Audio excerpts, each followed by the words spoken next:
हे guys welcome. इस video में हम देखेंगे क्लासिफिकेशन ऑफ लेबलिंग के बारे में। तो स्टार्ट करते हैं आज की वीडियो।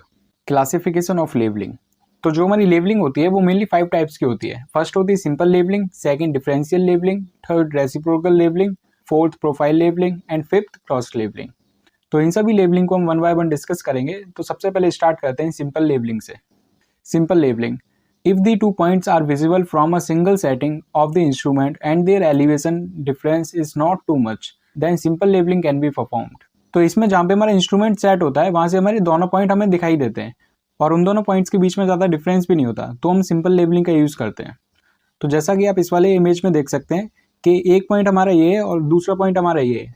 तो जहाँ पे हमारा इंस्ट्रूमेंट है वहाँ से हम इन दोनों पॉइंट्स को देख सकते हैं और इन दोनों के एलिवेशन में जो डिफरेंस है वो ज़्यादा बड़ा नहीं है, तो हम सिंपल लेबलिंग का यूज़ कर सकते हैं इसमें। अब देख लेते हैं डिफरेंशियल लेबलिंग क्या होता है। If the 2 points are either too far apart और are obstructed by intervening ground, then differential labelling can be performed. तो डिफरेंशियल लेबलिंग का यूज़ हम जब करते हैं जब हमारे दोनों पॉइंट्स के बीच में जो डिस्टेंस होती है वो काफ़ी बड़ी होती है या फिर दोनों पॉइंटों के बीच में हमारा कोई ऑब्स्ट्रैकल आ जाता है, तो हम डिफरेंशियल लेबलिंग का यूज़ करते हैं। In this the instrument is set up number of times. तो इस वाली लेबलिंग में क्या होता है, तो जैसा कि इसमें हमारे दोनों पॉइंट्स काफ़ी दूर होते हैं तो इसमें हमें नंबर ऑफ टाइम इंस्ट्रूमेंट हमें सेट करना पड़ता है और वन बाय वन हम सारे पॉइंट्स की लेबलिंग करते हैं। The points and the level difference of successive points is determined. तो इसमें वन बाय वन हम सारे पॉइंट को डिटरमाइन कर सकते हैं और जो सक्सेसिव पॉइंट्स हैं उनके बीच में भी हम डिफरेंस फाइंड कर सकते हैं। This levelling is also known as fly levelling, continuous levelling और कंपाउंड लेबलिंग। तो डिफरेंशियल लेबलिंग को ही हम फ्लाई लेबलिंग, कंटिन्यूस लेबलिंग और कंपाउंड लेबलिंग भी कहते हैं। अब देख लेते हैं रेसिप्रोकल लेबलिंग क्या होता है। The process of reciprocal levelling is adopted to calculate accurately the true difference in levels of 2 points which are situated in such a way that it is not possible to set up the instrument at any intermediate position। तो reciprocal labelling का use हम जब करते हैं जब हमें accuracy चाहिए होती है, मतलब जो हमारा लेवल का डिफरेंस होगा उसमें हमें एक्यूरेसी चाहिए होती है, तो हम रेसिप्रोकल लेबलिंग का यूज करते हैं। तो इसमें जो हमारे 2 पॉइंट्स होते हैं उनके बीच में ऐसी कोई जगह नहीं होती जहाँ पे हम इंस्ट्रूमेंट अपना फिक्स कर सकें, तो उस वाली केस में भी हम रेसिप्रोकल लेबलिंग का यूज करते हैं। In this method, total error due to curvature, refraction and imperfect collimation adjust disappears। Collimation means होता है जो हमारा इंस्ट्रूमेंट होता है और उसमें जो हमारी लाइन ऑफ साइट होती है वो अगर हमारी एकदम एक्यूरेट फिक्स है तो वही लाइन हो जाएगी हमारी कॉलिमेशन लाइन। तो इस वाले मेथड में जो हमारा टोटल एरर होता है कर्वेचर की वजह से, रिफ्रैक्शन की वजह से, इम्परफेक्शन, कॉलिमेशन की वजह से, वो सब हमारा डिसअपियर हो जाता है। तो इसीलिए जो हमारी रेसिप्रोकल लेबलिंग होती है वो काफ़ी एक्यूरेट होती है। अब देख लेते हैं प्रोफाइल और लॉन्गिट्यूडनल लेबलिंग क्या होता है। This type of levelling is carried out along a given line to determine the elevation of points at known distance. तो इस वाली लेबलिंग में क्या होता है, इस वाली लेबलिंग में हमारे पास एक फिक्स लाइन होती है जिसे हम डेटम भी बोल सकते हैं।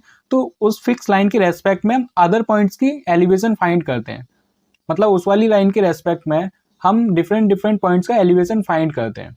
It is useful for gathering the data to design the engineering structure such as road, railway, canal, sewer etc। तो इसका यूज हम करते हैं डेटा को गेट करने के लिए जो कि हमारे इंजीनियरिंग स्ट्रक्चर में काम आता है, जैसे हमारे रोड्स में काम आता है, रेलवेज में काम आता है, कैनल्स में, सीवर लाइंस में काम आता है। तो ये था हमारा प्रोफाइल एंड लॉन्गिट्यूडनल लेबलिंग के बारे में। अब इसका लास्ट टाइप देख लेते हैं, क्रॉस सेक्शनिंग।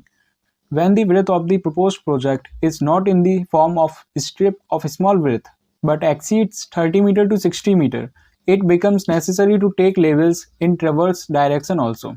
तो जब हमारे पास कोई प्रोजेक्ट आता है, मतलब हमें किसी एरिया की लेबलिंग करनी होती है, तो उस एरिया की जो विड्थ होती है वो स्ट्रिप के फॉर्म में नहीं होती, मतलब एकदम लेवल पे नहीं होती। मतलब एक एरिया तो अपने पास ऐसा होता है कि जो रेक्टेंगल फॉर्म में या फिर स्क्वायर फॉर्म में, तो उसकी लेबलिंग हम आसानी से कर पाते हैं। मतलब अगर कोई ऐसा एरिया है कि जो एक तरफ से छोटा है दूसरी तरफ से बड़ा है, तो उस तरह की लेबलिंग के लिए हम क्रॉस सेक्शनिंग का यूज करते हैं। तो इसमें जो हमारा एरिया होता है वो 30 मीटर से 60 मीटर एक्सीड कर जाता है, मतलब एक तरफ से थोड़ा बढ़ जाता है, तो उस केस में नेसेसरी हो जाता है कि हम उसकी लेवल करें ट्रिवर्स डायरेक्शन में। ट्रिवर्स मतलब दोनों डायरेक्शन में। तो इसमें ये जो हमारी लाइन है ये हमारी सेंटर लाइन है और इसके दोनों तरफ हमें एरिया को लेवल करना है। अगर कहीं कम एरिया है तो उसे भी बैलेंस करना है, अगर कहीं एरिया ज़्यादा है तो उसे भी बैलेंस करना है। हमें एक स्ट्रिप के फॉर्म में अपना एरिया बना लेना है।